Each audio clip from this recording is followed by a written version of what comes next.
ஜெய்ப்பூர், கொச்சி, நாக்பூர், அதாவது அவங்க வந்து ஸ்டேட் கேபிட்டல் கிடையாது, 2ஆம் கட்ட நகரங்கள். அந்த 2ஆம் கட்ட நகரங்களில் கூட நீங்கள் வந்து மெட்ரோவுக்கு இடம் கொடுத்துருக்கீங்க. கொச்சி திருவனந்தபுரத்தில் இல்லை, கொச்சியில் இருக்குது. நாக்பூர், மும்பைக்கு அடுத்து நாக்பூரில் இருக்குது. அப்போ கோயம்புத்தூரும் அதை போன்ற ஒரு இடம்தான். அதற்கு நீங்கள் கட்டாயமாக கொடுத்தாக வேண்டும் அப்படிங்கிற prime minister should reconsider the decision. இதில் அங்கே ஒரு பாரதிய ஜனதா எம்எல்ஏ இருக்கிறார், வானதி ஸ்ரீனிவாசன். அப்போ இவங்க போய் லாபி பண்ணணும். ஏன்னா அது வந்து நாளைக்கு இது ஒரு அரசியல் விஷயமாகவும் மாறும். ஒரு மெட்ரோ கூட வாங்கித்தர முடியாத உங்களுக்கு நாங்கள் மீண்டும் எதற்கு வாக்களிக்க வேண்டும் என்ற அந்த ஊரில் இருக்கக்கூடிய ஒரு ப்ராப்பகேண்டா மெஷின் வந்து ஒர்க் அவுட் ஆக ஆரம்பிக்கும். சம்பந்தமே இல்லாமல் திடீர்னு ஒரு என்டிட்டி, ஈவன் ப்ரைவேட் என்டிட்டி வருவதை இன்கம் டேக்ஸ் டிபார்ட்மெண்ட்டும் என்ஃபோர்ஸ்மெண்ட் டைரக்டரேட்டும் சேர்ந்தே அதை ப்ரோப் பண்ண வேண்டியது அவசியம் அப்படின்னு நான் நினைக்கிறேன். ட்ரஸ்ட்டுன்னு ஒன்று ஆரம்பித்து ட்ரஸ்ட்டில் எங்கெங்கேருந்தோ பணம் கலெக்ட் பண்ணி, அதுக்கும் நமக்கு நிறையா வச்சுருக்கோம். வெளிநாடுகளிலிருந்து பணம் திரட்டுவதற்கு நிறைய கட்டுப்பாடுகள் இருக்குது. இருந்தாலுமே இங்கே நிறைய தவறு நடக்கிறது அப்படிங்கிற மாதிரியான ஒரு சென்ஸ் இருக்கும் பொழுது என்ஃபோர்ஸ்மெண்ட் டைரக்டரேட் அங்கே உள்ளே புகுந்து பேசிக் அனாலிசிஸ் பண்ணுறதுக்காகவாவது அவர்கள் அனுமதிக்கப்பட வேண்டும்.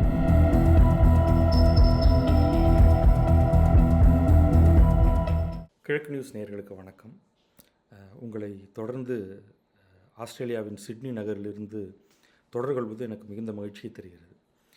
நாம் இன்றைய செய்தி அலசலில் சில முக்கியமான விஷயங்களை பற்றி பார்க்க போகிறோம்.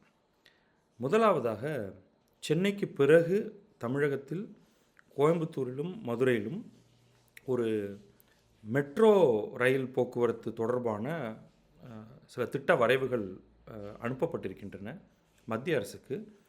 இதனை மத்திய அரசு நிராகரித்துள்ளது. இதை பற்றி விரிவாகவே பார்த்துருவோம். இது முதல்ல இந்த தலைப்புச் செய்தியாக இதை பார்த்த உடனேயே எனக்கு மிகுந்த வருத்தமாக இருந்தது. ஏனெனில் இந்த மெட்ரோ ரயில் போக்குவரத்து என்பது ஒரு கணிசமான அளவுக்கு செலவை பிடித்தாலும், அதை கட்டுமானத்தை முடிப்பதற்கான நேரம் கொஞ்சம் அதிகமாக இருந்தாலும், அது மற்ற போக்குவரத்துகளை அந்த குறுகிய நேரத்தில் மிகவும் பாதித்து அதற்கு பிறகுதான் அது கட்டப்பட்டு முடிக்கிறது. அப்படியெல்லாம் இருந்தாலுமே ஒவ்வொரு வளர்ந்து வரும் பெரிய நகரத்துக்கும் மெட்ரோ என்பது மிகவும் அவசியமான ஒன்றாகிறது. இதை முக்கியமாக சென்னையில் பார்த்து கொண்டிருக்கும் சிலருக்கு இதனுடைய முக்கியத்துவம் மிகவும் புரியும். இப்படிப்பட்ட ஒன்று தமிழகத்தின் பல்வேறு நகரங்களுக்கும் விரிவாக்கப்பட வேண்டும் அப்படிங்கிறது தான் நம்ம எல்லாருடைய விருப்பமாக இருந்தது. ஆனால் ஒரு மெட்ரோ ரயில் பாலிசி 2017 என்னும் அடிப்படையில் மத்திய அரசு இதை நிராகரித்திருக்கிறது. என்ன அந்த பாலிசி என்ன சொல்லுதுன்னா, ஒரு நகரத்தில் குறைந்தபட்சம் 20 லட்சம் பேராவது இருக்க வேண்டும். அப்பொழுதுதான் அந்த நகரத்துக்கு மெட்ரோ ரயில் வசதி ஏற்படுத்தி கொடுக்கப்படும். ஏன்னா இந்த மெட்ரோ ரயில் என்பது மத்திய அரசு அனுமதி கொடுத்த பின் தான் அதை மத்திய அரசும் மாநில அரசும் சேர்ந்து அதில் நிதி முதலீடு செய்து கடன்களை பெற்று இந்த கட்டுமானத்தை அமைப்பார்கள். அதற்கு பிறகு ஏதோ ஒரு ஏஜென்சி அதில் ரயில் பயணிகளை, அந்த மெட்ரோ பயணிகளை பராமரிக்க வேண்டும், அவர்களிடமிருந்து பணம் வசூலிக்க வேண்டும், இந்த இடத்தை பார்த்து கொள்ள வேண்டும். இதெல்லாம் ப்ராபப்ளி தமிழ்நாட்டை எடுத்துக்கொண்டால் சென்னை மெட்ரோவே விரிவாகி கோயம்புத்தூர், மதுரை நகரங்களில் உள்ள சென்னை மெட்ரோ என்னும் அமைப்பை சொல்கிறேன் நான், அங்கே இருக்கக்கூடிய மெட்ரோவை ஆப்ரேட் செய்யக்கூடும். ஆனால் இப்பொழுது என்ன சொல்கிறார்கள் என்றால், ஒரு 20 லட்சத்துக்கும் குறைவான மக்கள் தொகை கொண்ட இடத்தில் இதை மெட்ரோ ரயில் என்பதை அமைப்பதற்கான சாத்தியக்கூறு இன்றைக்கு இல்லைங்கிறாங்க. இதற்கு மாற்று கருத்துக்களை முன்வைப்பவர்கள் என்ன சொல்கிறார்கள் அப்படின்னு பார்க்குறோம். இது என்னென்னா, 2011 சென்சஸ் படி கோவையின் மக்கள் தொகை என்பது கிட்டத்தட்ட 16 லட்சம், மதுரையின் மக்கள் தொகை என்பது 15 லட்சத்துக்கும் கீழாக. அதனால் 20 லட்சத்துக்கும் கீழாக இருப்பதனால் இங்கே மெட்ரோ அமைக்க முடியாது என்பது மத்திய அமைச்சரகத்தின் பார்வை. ஆனால் இது டைம்ஸ் ஆஃப் இந்தியாவில் ஒரு செய்தி வந்திருக்கிறது. அது தயானந்த் கிருஷ்ணன் என்னும் ஒரு தன்னார்வலர், இந்த துறையில் வேலை செய்பவர், டிரான்ஸ்போர்ட்டேஷன் ஆக்டிவிஸ்ட்னு போட்டிருக்கு. அவர் என்ன சொல்கிறாருன்னா, ஆக்ரா, உத்தரப்பிரதேசத்தில் இருக்கிற ஆக்ராவில் 15.5 லட்சம் தான் அதனுடைய மக்கள் தொகை. பீகாரின் பாட்னாவில் 16.8 லட்சம், மத்திய பிரதேஷின் போபாலில் 17 லட்சம். ஸோ இங்கெல்லாம் 20 லட்சத்துக்கும் குறைவான மக்கள் தொகை தான் இருக்குது. அப்போ இங்கெல்லாம் மெட்ரோவை நீங்கள் அமைத்திருக்கும் பொழுது ஏன் கோயம்புத்தூருக்கும் மதுரைக்கும் தர மறுக்கிறீர்கள்? இது நியாயமில்லை. அது ஒன்று. அடுத்தது அவர் சொல்லக்கூடிய பாயிண்ட் இதில் உங்களுக்கு பெரிய செலவு அப்படின்லாம் நீங்கள் சொல்லாதீங்க. மத்திய அரசை பார்த்து அவர் சொல்கிறது, equity and subordinated debt component for both projects together is about 3000 crore. அது இந்த 2 மதுரை கோயம்புத்தூர் 2 ப்ராஜெக்டையும் சேர்த்துமே மொத்த செலவு என்பதே 3000 கோடி ரூபாய் தான். அதில் யூனியன் கவர்மெண்ட்டிலிருந்து வர வேண்டியது என்பது வெறும் 750 கோடி தான். 750 கோடி என்பது மத்திய அரசுக்கு ஒரு பொருட்டே கிடையாது. அப்படி இருக்கும் பொழுது நீங்கள் இதை எப்படி மறுக்கலாம்? ஏற்கனவே சில நகரங்கள் 20 லட்சத்துக்கும் குறைவான மக்கள் தொகை கொண்ட நகரங்களுக்கு நீங்கள் அனுமதிச்சிருக்கீங்க. இது ரொம்ப முக்கியமான பாயிண்ட். இதில் யூனியன் மினிஸ்ட்ரிலேருந்து என்ன சொல்கிறாங்கன்னா, நீங்கள் எடுத்தடுப்பில் நீங்கள் மெட்ரோங்கிறத பார்க்காதீங்க, அதுக்கு செலவு அதிகம் பிடிக்கும். மாறாக பஸ் நெட்வொர்க்கை இம்ப்ரூவ் பண்ணுங்கள். பஸ் ரேப்பிட் டிரான்சிட் சிஸ்டம், இது அகமதாபாத்தில் இந்த பிஆர்டிஎஸ்ன்னு இருக்குது. அதாவது பேருந்துகள் செல்வதற்கென்றே சாலையின் நடுவில் ஒரு தனியான ஒரு லேன் மாதிரி அமைத்திருப்பாங்க 2 பக்கமும். அதில் இந்த குறிப்பிடப்பட்ட அந்த பிஆர்டிஎஸ் உடைய பேருந்துகள் மட்டும்தான் செல்ல முடியும். அவர்கள் இறங்குவதற்குன்னு தெளிவான இடங்களில் ஸ்டேஷன்ஸ் இருக்கும். அவங்க இறங்கி சாலையை கிராஸ் பண்ணுவதற்கான வசதிகள் எல்லாம் இருக்கும். அது குறைந்த செலவிலேயே செய்யக்கூடியது அப்படிங்கிறது யூனியன் மினிஸ்ட்ரியுடைய ஒரு வாதமாக இருக்குது. ஆனால் இதுலேயும் சில சேலஞ்சஸ் இருக்குது. இதில் சாலைக்கென்று ஒரு குறிப்பிட்ட அகலம் இருக்க வேண்டும். இப்போ மெட்ரோனா அகலம் குறைவாக இருந்தாலுமே கூட எலிவேட்டட் பாத், நீங்கள் நடுவில் பில்லரை வச்சு அது மேலே போகும்பொழுது சாலை அகலம் குறைவாக இருக்கக்கூடிய இடத்தில் கூட நாம் மெட்ரோவை ஓவர்ஹெட் மெட்ரோவை பண்ணிட முடியும். ஸோ இதற்கு இன்னும் மாநில அரசின் தரப்பிலிருந்து சென்னை மெட்ரோ ரயில் லிமிட்டெடிலிருந்து நமக்கு இன்னும் எந்த ஒரு கருத்தும் வரலை.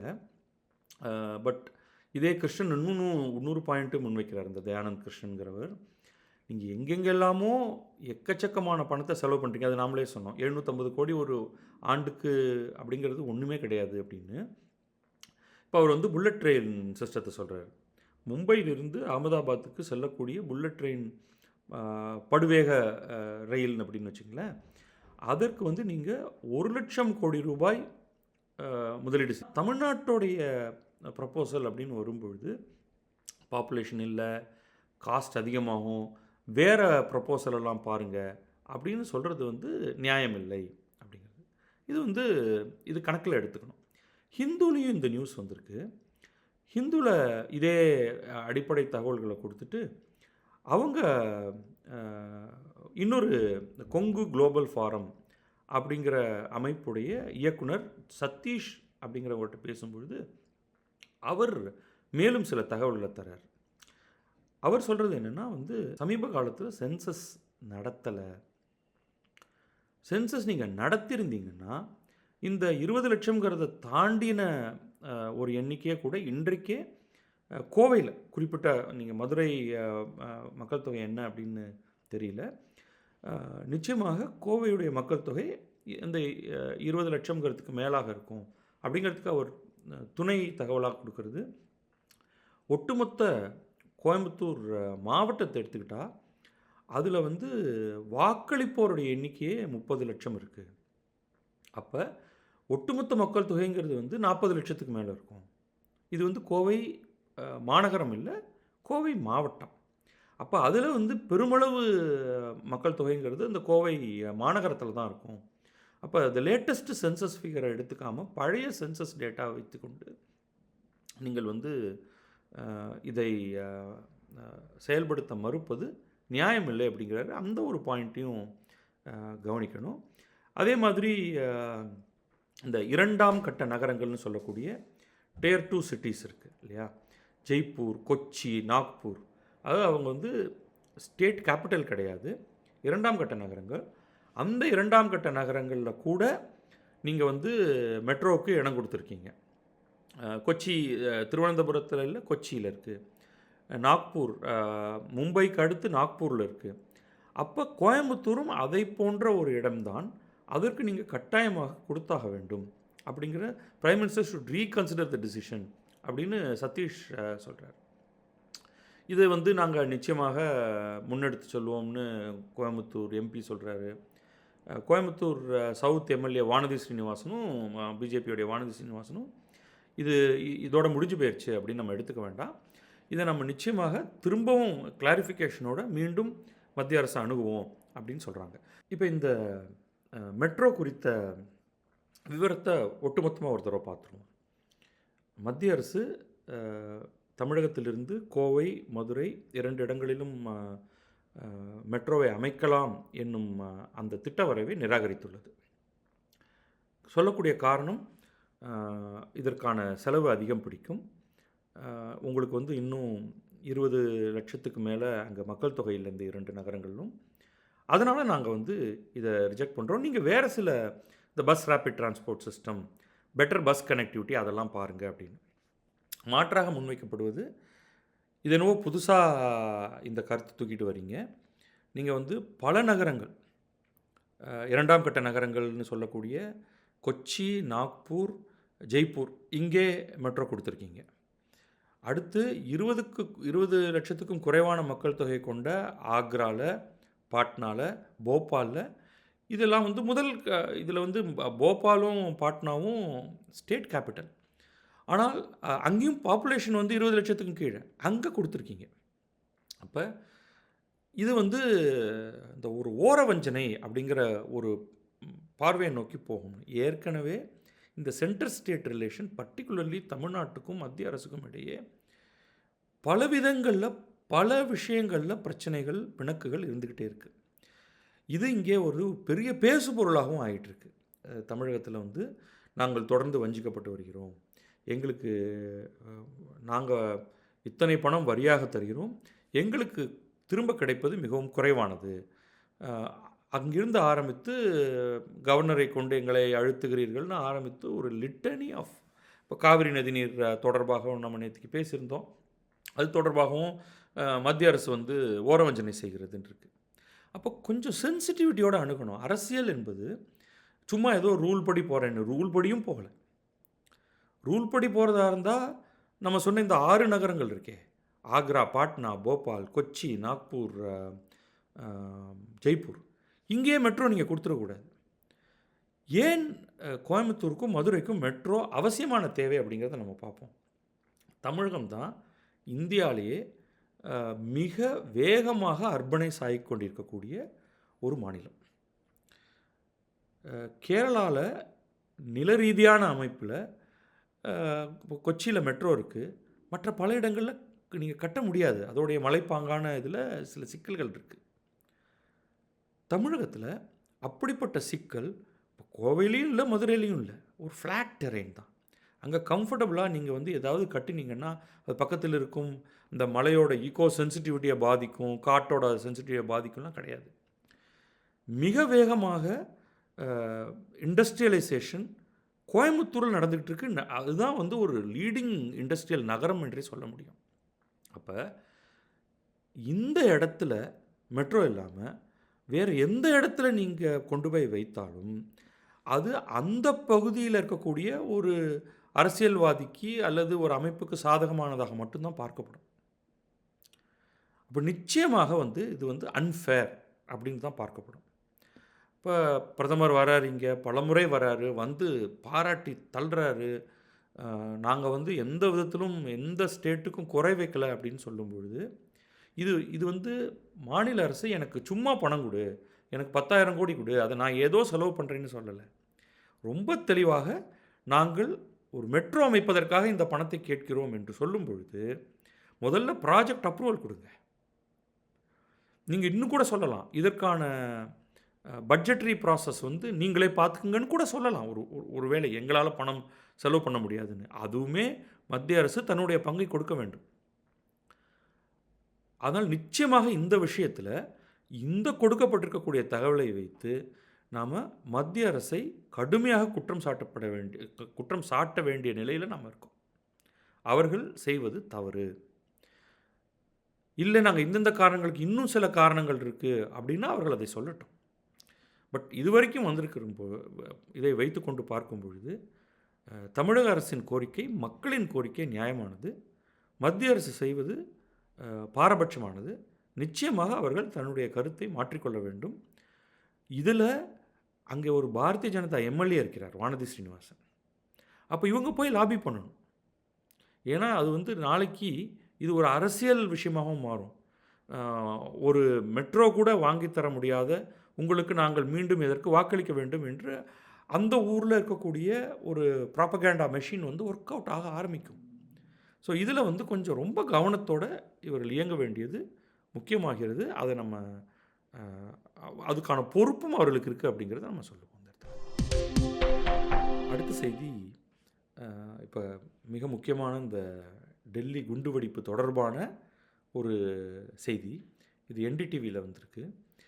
இந்த சில மருத்துவர்கள் இந்த டெல்லி பிளாஸ்டில் தொடர்புடைய அந்த தீவிரவாத செயலில் தொடர்புடையவர்கள்னு இவர்களெல்லாம் ஹரியானாவில் இருக்கும் ஃபரிதாபாத் என்ற நகரத்தில் அமைத்திருக்கக்கூடிய அல் ஃபலா பல்கலைக்கழகம் அப்படிங்கிறதுல பேராசிரியர்களாக இருக்காங்க, உதவி பேராசிரியர்களாக இருக்காங்க அப்படின்னு பார்த்தோம். இது வந்த உடனேயே, இந்த தகவல் வந்த உடனேயே நான் கொஞ்சம் தேடி பார்த்தேன். இந்த அல் ஃபலா பல்கலைக்கழகம்ங்கிறது யார் உருவாக்கினது? அது வந்து அந்த ஹரியானா மாநிலத்தின் ஒரு பிரைவேட் பல்கலைக்கழக விதிகளின்படி உருவாக்கப்பட்டிருக்கக்கூடிய ஒரு பல்கலைக்கழகம். அது ஒரு மருத்துவமனை முன்வைத்து அது அப்படியே மருத்துவத்தை முதன்மையாக கொண்டிருக்கக்கூடிய ஒரு பல்கலைக்கழகமாகவும், அது கூட பாராமெடிக்கல் மற்ற துறைகள்லாம் கொஞ்சம் கொஞ்சமாக சேர்ந்திருக்கு. இப்பொழுது இந்த செய்தி என்ன சொல்கிறது என்றால், என்ஃபோர்ஸ்மெண்ட் டைரக்டரேட் இவர்கள் வந்து இந்த பல்கலைக்கழகத்தின் நிறுவனர் ஜவாத் அகமது சித்திகி என்பவரை கைது செய்திருக்கிறார்கள். இது என்னன்னா, இந்த terror financing link to money laundering அப்படின்னு சொல்கிறாங்க. மணி லாண்டரிங் அப்படிங்கிறதுக்கு ஒரு சட்டம் இருக்குது, ப்ரிவென்ஷன் ஆஃப் மணி லாண்டரிங் ஆக்ட்னு. அதில் பல வகைகள் வருது. தீவிரவாத செயலுக்கு பணத்தை மடைமாற்றுதல், அதே மாதிரி நார்கோட்டிக் சப்ஸ்டன்ஸ் போதை மருந்துகள் தொடர்பான பணப்பரிமாற்றம், மூன்றாவது லஞ்ச பணம். பப்ளிக் அதிகாரிகள், அது வந்து மத்திய மாநில அரசுகள், அவற்றின் அதிகாரிகள் லஞ்சம் வாங்கி அந்த பணத்தை வேறு வகையில், அது கருப்பு பணத்தை வெள்ளையாக்க முனையும் பொழுது நடக்கக்கூடிய அந்த பணச்சலவை மெத்தடில் மாட்டக்கூடியவர்கள். இதெல்லாம் வந்து அந்த prevention of money laundering act அப்படிங்கிறது கீழே வருது. அப்போ இந்த இடத்துல வந்து ஏற்கனவே ஒரு என்ஃபோர்ஸ்மெண்ட் டைரக்டரேட்னால் ஒரு இடத்துக்குள்ளே தானாகவே நுழைய முடியாது. ஸோ முதல்ல அங்கே வேறு ஒரு வழக்கு இருக்கணும். ஸோ இந்த டெல்லி பிளாஸ்ட் தொடர்பான இந்த டெரரிசம் வழக்கு இருக்கு இல்லையா, அதை அடிப்படையாக கொண்டு அவர்கள் இந்த கேஸை போட்டிருக்காங்க. நான் அப்போவே எனக்கு வந்து உடனடியாக நான் தேடி பார்த்த பொழுது இவரை பற்றி பொதுவெளியில் தகவல் எதுவும் கிடையாது. அந்த ட்ரஸ்ட் ஒன்று அவருடையது இருக்குது. இந்த அல்ஃபலா பல்கலைக்கழகத்தை நிறுவிய ஜவாத் அகமது சித்திகியோடைய ட்ரஸ்ட்டு, இந்த ட்ரஸ்ட்டோட பேர் இருக்குது. அதுக்கு மேலே நமக்கு வந்து what is the source of money? இப்போ அவர் ஒரு பெரிய பல்கலைக்கழகம் கட்டணும்னா அதற்கான பணம் எங்கேருந்து வருது அப்படிங்கிறதுல நிறையா ஒரு குழப்பமும் ஒரு தகவலும் இல்லை. அப்போ இவங்க வந்து இந்த என்ஃபோர்ஸ்மெண்ட் டைரக்டரேட் கிட்டத்தட்ட 19 இடங்களை ரெய்டு பண்ணி அதிலிருந்து அவர்கள் நிறைய தகவல் திரட்டியிருக்காங்க. அதில் அவர்களுக்கு ஒரு சில விவரங்கள் கிடைச்சிருக்கு. ஒன்று வந்து இந்த ட்ரஸ்ட்டுக்குள்ளே வந்திருக்கக்கூடிய பணம், ஸோ அது எங்கேருந்து வருதுங்கிறது ரெண்டாவதாக வச்சுப்போம். ஒரு ட்ரஸ்ட்டுக்குள்ளே ஒரு பணம் வந்ததுன்னா அந்த பணம் ட்ரஸ்ட்டை விட்டு அந்த ட்ரஸ்ட்டுடைய செயல்களுக்காக மட்டும்தான் செலவழிக்கப்பட வேண்டுமே ஒழிய அது வேறு தனிநபர்களுக்கு அது வந்து மடைமாற்றம் செய்யப்படக்கூடாது. ஸோ அதுக்கு எவிடன்ஸ் கிடச்சிருக்கு அப்படிங்கிறாங்க. என்ன பண்ணுறாங்கன்னா, அந்த பணத்தை இந்த ஜவாத் அகமது அவருடைய மனைவி, குழந்தைகள் பெயரில் பல்வேறு ஷெல் கம்பெனிகளை உருவாக்கி அவங்களுக்கே உள் கான்ட்ராக்ட் கொடுத்து, so catering contract, construction contract அப்படிங்கிறத அவங்களுக்கு கொடுத்து, அதன் வழி அப்போ என்னென்னா வந்து 5 கோடி பெருமானமுள்ள ஒரு கட்டடத்தை கட்டுறதுக்கு நீ 15 கோடின்னு பில்லு போடு அப்படின்னு சொல்லி நீங்கள் கொடுத்துடலாம். அப்போ அவங்க அதை சப்கான்ட்ராக்டில் ஒரு 5 கோடியில் கட்டி முடிச்சுட்டு அந்த 10 கோடியை ஸ்கிம் ஆஃப் பண்ணிடலாம். இது நான் ஒரு உதாரணத்துக்கு தான் சொல்கிறேன், இங்கே என்ன நடந்திருக்குன்னு தெரியல. ஆனால் evidence reveals that crores of rupees have been diverted by the trust to family owned entities. இதுக்கு வந்து எவிடன்ஸ் கிடச்சிருக்கு. 1. 2வது வந்து அவங்க மேற்கொண்டு சொல்கிறது, multiple shell companies of the group have been identified. Numerous violations under several other acts have also been detected. அப்போ இந்த மாதிரி மல்டிபிள் ஷெல் கம்பெனிஸ் யாராவது உருவாக்குறாங்கனாலே அங்கே ஏதோ ஒரு விவகாரம் இருக்குது அப்படிங்கிறத நம்ம தெரிஞ்சுக்கலாம். ஏன்னா அவ்வளோ கம்பெனி வந்து ஒரு 2-3 பேர் உட்காந்து பண்ணணும் அப்படிங்கிற அவசியமே கிடையாது. இன்னொன்று 1990களில் தான் இந்த ட்ரஸ்ட்டு உருவாகுது. அதுக்கப்புறமா கடன்னு 2014 இந்த பல்கலைக்கழகத்தை ஆரம்பிக்கிறாங்க. இடையில் ஒரு ஹாஸ்பிட்டல் ஆரம்பிச்சிருக்காங்க. அதை முன் வச்சு தான் மருத்துவக் கல்லூரியும் அது பிறகு வந்து ஒரு பல்கலைக்கழகமாக மாறி இருக்கு. இதெல்லாம் பண்ணுறீங்கன்னா உங்களுக்கு வந்து அந்த சோர்ஸ் ஆஃப் ஃபினான்ஸ் ரொம்ப தெளிவாக இருக்கணும். ஒரு ஒரு ஒரு மருத்துவமனை கட்டணும்னா இவ்வளோ கோடி ரூபாய் வேணும். ஒரு மருத்துவக் கல்லூரி கட்டுறீங்கன்னா அதுக்கு இதை விட அதிகமான பணம் வேணும். அதை பல்கலைக்கழகமாக மாற்றுறீங்கன்னா இன்னும் நிறையா வேணும். ஆனால் the rise is not backed by adequate financials. நீங்கள் சோர்ஸ் எப்படி இங்கேருந்து என்ன பணம் வந்தது அப்படிங்கிறதுக்கான தகவல் விரிவாக இல்லை. எனவே நாங்கள் வந்து இதை வந்து ஒரு நிதி சார்ந்த குற்றமாக பார்த்து இதை நாங்கள் வந்து விசாரிக்க போகிறோம் அப்படின்னு அவங்க சொல்லியிருக்காங்க. அதே தவிர ரெக்கவரி ஆஃப் கேஷ், ஸோ நீங்கள் போய் ரெய்டு பண்ணும்பொழுது பல லட்சங்கள் பெருமான பணமாக கைப்பற்றியிருக்கிறார்கள். 48 லட்சம் அப்படின்னு சொல்கிறாங்க. Multiple digital devices, documentary evidence அதெல்லாம் சேர்ந்து கலெக்ட் பண்ணியிருக்காங்க. எங்கெல்லாம் தீவிரவாத செயல்கள், இவங்க என்ன சொல்லிட்டாங்க அந்த யூனிவர்சிட்டியிலேருந்து, எங்களுக்கும் இந்த தீவிரவாத செயலுக்கும் எந்த தொடர்பும் இல்லை, எங்கள்கிட்ட வேலை பார்த்துக்கிட்டு இருந்த சிலர் அந்த ப்ரிமைசஸ் ஆஃப் த யூனிவர்சிட்டி அதை பயன்படுத்தவில்லை, அவர்கள் எங்கேயோ வெளியில் ஒரு இடத்துல அவர்கள் வந்து வெடிமருந்தை பதுக்கி வைத்து இந்த செயலை செய்திருக்கிறார்கள் அப்படின்னு அந்த யூனிவர்சிட்டி சொல்லிருச்சு. ஆனால் அந்த யூனிவர்சிட்டியே தோண்டும் பொழுது தான் மேற்கொண்டு பல்வேறு தகவல்கள் கிடைக்குது. இது நிச்சயமாக நான் இதை எதிர்பார்த்தேன். அதற்கு தகுந்தாற் போல் இந்த செய்தியும் வந்திருக்கு. இது மேற்கொண்டு முழு விசாரணை முடியும் பொழுது தான் நமக்கு இது சார்ந்து மேலும் பல தகவல்கள் கிடைக்கும். இங்கே என்ன ஒரு அன்ஃபார்ச்சுனேட் விஷயம்னா, இது போன்ற பல இடங்களில் இன்றைக்கு நம்மாலேயே இங்கே இந்த மாதிரி ஒரு பல்கலைக்கழகம் இருக்குன்னா அதோடைய சோர்ஸ் .g அப்படின்னாலுமே ஒரு குற்றச்செயல் நடந்ததற்கு பிறகு தான் என்ஃபோர்ஸ்மெண்ட் டைரக்டரேட் அங்கே உள்ளவே போக முடியும். இல்லைனா அவங்க வந்து நேரடியாக உள்ளே போய் எனக்கு டவுட் இருக்குது அப்படின்னு அவர்களால் எந்த ஒரு இன்வெஸ்டிகேஷனையும் பண்ண முடியாதுன்னு இருக்குது நம்முடைய சட்டங்கள். அதில் ஒருவேளை சில மாற்றங்கள் கொண்டு வரப்படலாமோ அல்லது கொண்டு வர வேண்டுமோ அப்படின்னு கேட்க தோணுது. ஏன்னா சம்பந்தமே இல்லாமல் திடீர்னு ஒரு என்டிட்டி, ஈவன் ப்ரைவேட் என்டிட்டி வருவதை இன்கம் டேக்ஸ் டிபார்ட்மெண்ட்டும் என்ஃபோர்ஸ்மெண்ட் டைரக்டரேட்டும் சேர்ந்தே அதை ப்ரோப் பண்ண வேண்டியது அவசியம் அப்படின்னு நான் நினைக்கிறேன். ட்ரஸ்ட்டுன்னு ஒன்று ஆரம்பித்து ட்ரஸ்ட்டில் எங்கெங்கேருந்தோ பணம் கலெக்ட் பண்ணி அதுக்கும் நமக்கு நிறையா வச்சுருக்கோம். வெளிநாடுகளிலிருந்து பணம் திரட்டுவதற்கு நிறைய கட்டுப்பாடுகள் இருக்குது. இருந்தாலுமே இங்கே நிறைய தவறு நடக்கிறது அப்படிங்கிற மாதிரியான ஒரு சென்ஸ் இருக்கும் பொழுது என்ஃபோர்ஸ்மெண்ட் டைரக்டரேட் அங்கே உள்ளே புகுந்து பேசிக் அனாலிசிஸ் பண்ணுறதுக்காகவாவது அவர்கள் அனுமதிக்கப்பட வேண்டும். அதற்கு தேவையான சில சட்ட திருத்தங்கள் அவசியம் என்று நான் நினைக்கிறேன். இறுதியாக ஒரு செய்தி, இது வந்து என்டிடிவியில் வந்திருக்கு.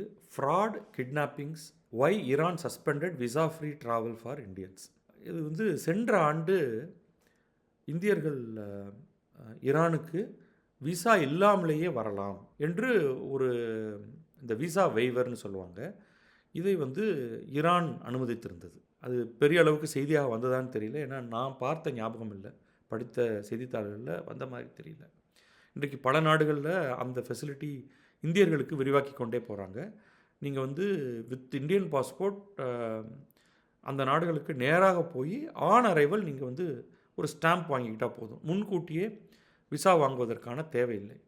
ஆனால் என்ன ஆயிருக்குன்னா, இப்போ ஏன் ஈரான் முக்கியமாகுது? ஈரான்னா அப்படின்னா இந்தியாவை பொறுத்தவரை அது வந்து கொஞ்சம் ப்ரையாரிட்டி லிஸ்ட்டில் இல்லை. பெரும்பாலான இந்தியர்களுக்கு ஈரான் போகணும் போகணும் அப்படின்னு பெரும் ஆர்வத்தோடு இங்கே பேசுகிற மாதிரி தெரியல.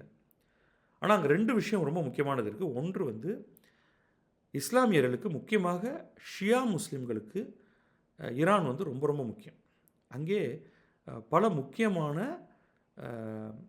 அவர்களுடைய வழிபாட்டு தலம் இருக்குது. ஸோ ஷியா முஸ்லீம்களுக்கு ஈரான் முக்கியம் அப்படின்னு வச்சுப்போம். அது ஒன்று. ஆனால் அதை தாண்டி பொதுவான வரலாற்று பிரியர்களுக்கு அங்கே மிக மிக மிக முக்கியமான பல இடங்கள் இருக்கின்றன. ஏன்னா அந்த பாரசீக நாகரிகம்ங்கிறது ரொம்ப ரொம்ப ரொம்ப பழமையானது.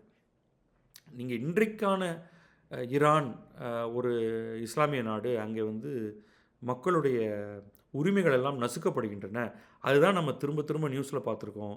இந்த அயோத்தொல்லா கொமேனி வந்ததிலிருந்து, அவர் சல்மான் ருஷ்டிக்கு மரண தண்டனை அறிவித்திலிருந்து, பாவம் அவரை கடைசியாக வந்து கண்ணில் ஒருத்தர் கத்தியாலையும் குத்தி அவர் ஒரு கண் போய் இன்னும் அவர் உயிரோடு தான் இருக்கார். ஆனால் அது போன்ற ஒன்று. அப்புறமா அமெரிக்காவுக்கு எதிரான டெத் டு அமெரிக்கா என்று முழங்கி பெரிய அமெரிக்காவுக்கு எதிரான போராட்டத்தில் இறங்கி அமெரிக்க எம்பசியை சூழ்ந்து கொண்டு பலர் உயிரிழக்க காரணமான அந்த மாணவர் புரட்சி. அப்புறம் இப்போ சமீபத்தில் இந்த ஹமாஸ் ஹெஸ்புல்லா போன்ற கொடும் தீவிரமான இயக்கங்களுக்கு பணம், ஆர்ம்ஸ் இதெல்லாம் சப்ளை பண்ணுறது, இதுதான் ஈரான் தான் பண்ணுது. அதன் காரணமாக ஹமாஸ் இஸ்ரேல் மீது தாக்குதல் தொடுத்தது. அதை தொடர்ந்து இஸ்ரேல் ஈரான் மீதும் குண்டுகளை போட்டு அவர்களுடைய பல நகரங்களின் முக்கியமான இன்ஃப்ராஸ்ட்ரக்சர்லாம் அழித்தது. இறுதியாக எல்லாத்துக்கும் முக்கியமாக அமெரிக்காவையும் தூண்டி அமெரிக்கா ஈரானுடைய நியூக்ளியர் இன்ஸ்டலேஷனில் மிகப்பெரிய குண்டுகளை போட்டு அழித்ததுன்னு கடைசியாக நீங்கள் பார்த்துருக்கிறது எல்லாமே ஈரானோடு மோசமான விஷயங்களை தொடர்பு படுத்தி தான். ஆனால் நான் சொன்னேன், இந்த பாரசீக நாகரிகம் அப்படிங்கிறது இருக்கு இல்லையா, அதில் வந்து மிக மிக முக்கியமான ஒரு லாங் ட்ரெடிஷனில் உங்களுக்கு வந்து அங்கே பல நினைவு சின்னங்கள், ஹெரிட்டேஜ் மானுமெண்ட்ஸ் இதெல்லாம் இருக்குது. அது ஒரு கட்டத்தில் கொமேனி வந்ததுக்கு பிறகு அது எல்லாமே அழித்து விடலாம்னு கூட அவர் நினச்சார். ஏன்னா இஸ்லாம் வருவதற்கு முன்னாடி கிறிஸ்தவர்கள் ஈரானில் ஆட்சி செய்திருக்காங்க. கிறிஸ்தவர்களுக்கு முன்னாடி உங்களுக்கு வந்து அந்த ஜெண்ட் அவஸ்தா எனப்படக்கூடிய பாரசீக மதம், அப்படி தான் அதுக்கு பேர் கொடுக்கணும், ஜொராஸ்ட்ரியன் மதம், அதை பின்பற்றுவர்கள் அங்கே இருந்தார்கள். அதில் சிலர் தான் இந்த கிறிஸ்தவ பின்னாடி இஸ்லாமிய ஊடுருவல்கள் போது தப்பித்து பலர் இந்தியாவுக்கு வந்தாங்க. அவ தான் நம்ம பார்சிகள்னு சொல்கிறோம். ரொம்ப ரொம்ப ஃபேமஸான பார்சியில் டாட்டா குடும்பம் முக்கியமானது. அவர்கள் நெருப்பை வழிபடுபவர்கள். அவர்களுடைய மொழி பழைய பாரசீக மொழியும் சமஸ்கிருத மொழியும் மிகவும் நெருங்கிய தொடர்பு கொண்டவை. Indo Iranian family of language அப்படின்னே சொல்கிறது. அந்த ஜெண்ட் அவஸ்தாவும் ரிக்வேதமும் அது நீங்கள் உச்சரிக்கும் பொழுது கிட்டத்தட்ட ஒரே விஷயத்தை பேசுபவையாக இருக்கும், ஒரே மாதிரியானதாக இருக்கும். இது ஒரு பின்னணிக்காக சொல்கிறேன். இப்போ ஏன்னா எனக்கு உண்மையிலேயே இந்த தகவல் தெரிந்திருந்தால் நான் வந்து ஈரானுக்கு கூட போய் அங்கே இருக்கக்கூடிய பல்வேறு முக்கியமான நினைவு சின்னங்கள் எல்லாம் பார்த்துட்டு வந்திருக்கணும் அப்படின்னு கூட நினச்சிருப்பேன். பட் இப்போ பிரச்சனை வேறு மாதிரி இருக்குது. அதனால் அந்த பிரச்சனைக்குள்ள வந்துடுவோம். இந்த ஆஸ் ஆஃப் நவ் இந்த வாரம் அவர்கள் இந்த இந்தியர்கள் விசாவே இல்லாமல் வரலாம் என்று சொன்னதை நிறுத்தி அது தரப்பட இனிமேல் ஆன் அரைவல் கிடையாது அப்படின்னு சொல்லிட்டாங்க. எதனால் சொல்லிட்டாங்க? அவங்க முதல்ல வந்து விசா இல்லாமல் அந்த டூரிசத்துக்கு அனுமதிச்சது என்பது ஒரு அங்கே அவங்களுடைய டூரிசத்தை அதிகப்படுத்தணும் அப்படிங்கிறதுக்காக தான். ஆனால் இது என்ன நடந்திருக்குன்னா, அது பெரிய அளவுக்கு அப்யூஸ் பண்ணியிருக்காங்க. யார் அப்யூஸ் பண்ணியிருக்காங்கன்னா ஈரானில் இருக்கிறவங்க தான்.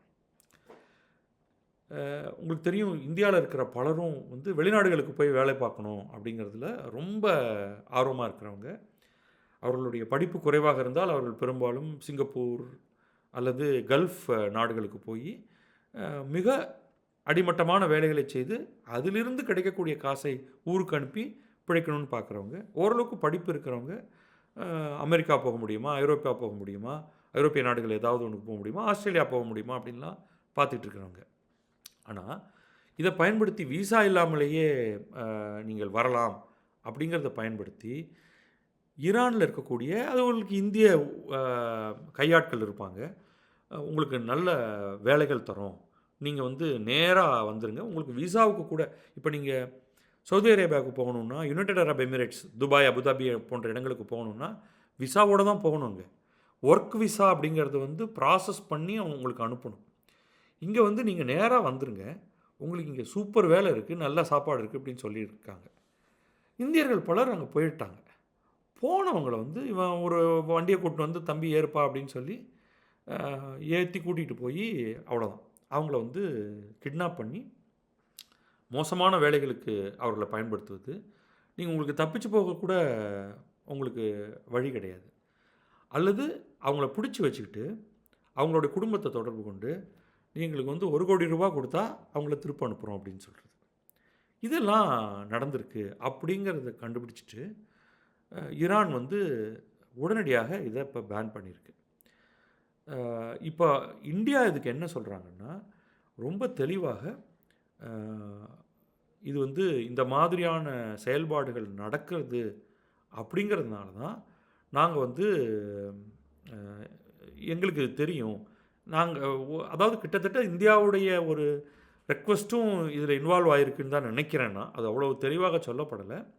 ஆனால் டெஹ்ரான் வந்து சஸ்பெண்ட் பண்ணதுக்கு ஒரு காரணம், இந்திய அரசுக்கு இது தெரிந்து இப்படி தொடர்ச்சியாக இந்தியர்கள் ஏமாற்றப்படுவதை தடுக்க வேண்டும் என்பதற்காக இது பண்ணியிருக்காங்க அப்படின்ட்டு. ஸோ அதுதான் வந்து இந்திய அரசுடைய அயல் துறை அமைச்சரகம் வந்து தெளிவாக சொல்கிறது, this measure is intended to prevent further misuse of the facility by criminal elements. From this date, Indian nationals with ordinary passports would be required to obtain a visa to enter or transit through Iran. So தெளிவாக இனிமேல் இந்தியர்கள் Iran போக வேண்டும் என்றால் விசாவுடன் தான் போக வேண்டும் அப்படிங்கிறது வந்து இந்தியாவுடைய வெளியுறவுத்துறை அமைச்சரகம் தெளிவாக சொல்லிருச்சு. ஆனால் இந்த பிரச்சனைகளை தாண்டி ஒரு நல்ல டூர் ஆப்ரேட்டரோடு போனால் மிக மிக முக்கியமான பல்வேறு இடங்கள் ஈரானில் பார்க்குறதுக்கு இருக்குது. இன்ஃபேக்ட் நான் இதை பற்றி ஒரு தனியான ஒரு வீடியோ பாட்காஸ்ட் நான் ஒன்று போடுறேன் கிழக்கு நியூஸ் வழியாகவே. ஈரானில் கட்டாயமாக பார்க்கப்பட வேண்டிய, அதாவது நான் வந்து ரிலிஜியஸ் பார்ட்டை எடுத்துகிட்டு நான் சொன்ன மாதிரி ஷியா முஸ்லீம்கள் பார்க்கறதுக்கான இடங்கள்ங்கிறது இருக்குது, அதை விட்டுருவோம், அது அவர்களுக்கே தெரிந்தது. பிற இடங்கள் அப்படிங்கிற ஏன் அவை முக்கியம், அதிலிருந்து என்னென்ன கலாச்சாரங்களை நாம் புரிந்து கொள்ள முடியும் அப்படிங்கிறது வந்து நம்ம தெளிவாக இன்னொரு வீடியோவில் பார்க்கலாம். பட் இந்த இது இது இது வந்து ஒரே ஒரு விஷயம் மட்டும் நம்ம இதை சொல்லிப்போம் இந்த வீடியோ வழியாக. வேலை வெளிநாட்டில் கிடைக்கிறது என்பதற்காக போய் மாட்டிக்கொள்ளாதீர்கள். பல இந்தியர்கள் பர்மாவில் போய் மாட்டிக்கிட்டாங்க. இப்போ ரீசெண்ட் டைம்ஸ் எல்லாம் இன்னும் நிறையா பேர் அங்கே இருக்கலாம். அங்கே கிரிமினல் கேங்ஸ் அவங்கள வச்சு அவங்கள ஒரு அறைக்குள்ளே அடைத்து வைத்து, அதே மாதிரி கம்போடியாவில் இதை பற்றி கேள்விப்பட்டிருக்கோம். நார்த் கொரியாவில் அவர்கள் கடத்தி கொண்டு போய் இந்தியர்கள் தவிர பல்வேறு ஏழை நாடுகளின் மக்களை கொண்டு போய் வைத்து கொண்டு ஒரு அறையில் அடைத்து வைத்து அவர்களை குற்றச்செயல்களில் ஈடுபடுது. இந்த கிரெடிட் கார்டு ஃப்ராட் பண்ணுறது, ஃபோன் ஃப்ராட் பண்ணுறது, இதெல்லாம் நிறைய இந்தியர்கள் கடத்தி கொண்டு செல்லப்பட்டு இதெல்லாம் பண்ணுறாங்க. ஏன்னா இந்தியாவில் வந்து யாராவது ஒருத்தர்கிட்ட போய் அப்பா வெளிநாட்டில் வேலை இருக்குது வரியா அப்படின்னா, சரி ஃபாரின் போகணும் அப்படிங்கிற ஒரு பைத்தியக்காரத்தனமான ஒரு ஆசையில் இதை பண்ணிடுறாங்க. அதன் விளைவு மிகவும் மோசமானதாக ஆகிவிடுகிறது. எனவே கொஞ்சம் கவனித்து, யாரோ ஒருத்தன் கூப்பிட்றான்னு வேலைக்கு போயிடாமல் அங்கே என்ன நடக்கும் அப்படிங்கிறதே பற்றி நம்மளால் சொல்ல முடியாது. அதனால் கொஞ்சம் கவனத்தோடு உங்களை யார் வேலைக்கு கூப்பிட்றா, அவர்களோட பின்னணி என்ன, அதை அலசி ஆராய்ந்த பிறகு எந்த நாடு, அந்த நாட்டோட ஒர்க்கிங் கண்டிஷன் என்ன, அந்த நாட்டோட இன்ஃப்ராஸ்ட்ரக்சர் என்ன, இது எல்லாத்தையும் பார்த்து விட்டு தான் போகணும். ஏற்கனவே அங்கே போய் விட்டு வந்தவர்களிடம் பேசணும். இதெல்லாம் செய்யாமல் போகிறது என்பது உங்களுக்கே பெரிய ஆபத்தாக முடியும். அதற்கு பிறகு அவருடைய குடும்பத்தார்கள்லாம் இந்திய அரசு தாங்க எங்களுடைய பிள்ளைய காப்பாற்றணும் அப்படின்னு ஒரு ஒரு ரெக்வெஸ்ட் ஒன்று வைப்பாங்க. அப்போ இந்திய அரசு என்ன பண்ண முடியும்? அப்படி இந்திய அரசு தான் வந்து கம்போடியாவிலிருந்து பலரை மீட்டிருக்கிறது. இந்த மாதிரிலாம் வந்து செய்தி அப்பப்போ வரதை நம்ம பார்க்குறோம். அதனால் கவனமாக இருங்கள். ஈரான் மட்டும் இல்லை, வேறு எந்த நாடாக இருந்தாலும் கவனத்துடன் இதை அப்ரோச் பண்ணுவது தான் உங்களுக்கு நல்லது. கிழக்கு நியூஸ் நேயர்கள் அனைவருக்கும் என்னோடு இன்றைக்கு இந்த செய்தி அலசலில் பங்கெடுத்ததற்கு என்னுடைய நன்றியை தெரிவித்துக் கொள்கிறேன். நன்றி. நான் பத்ரி சேஷாத்ரி.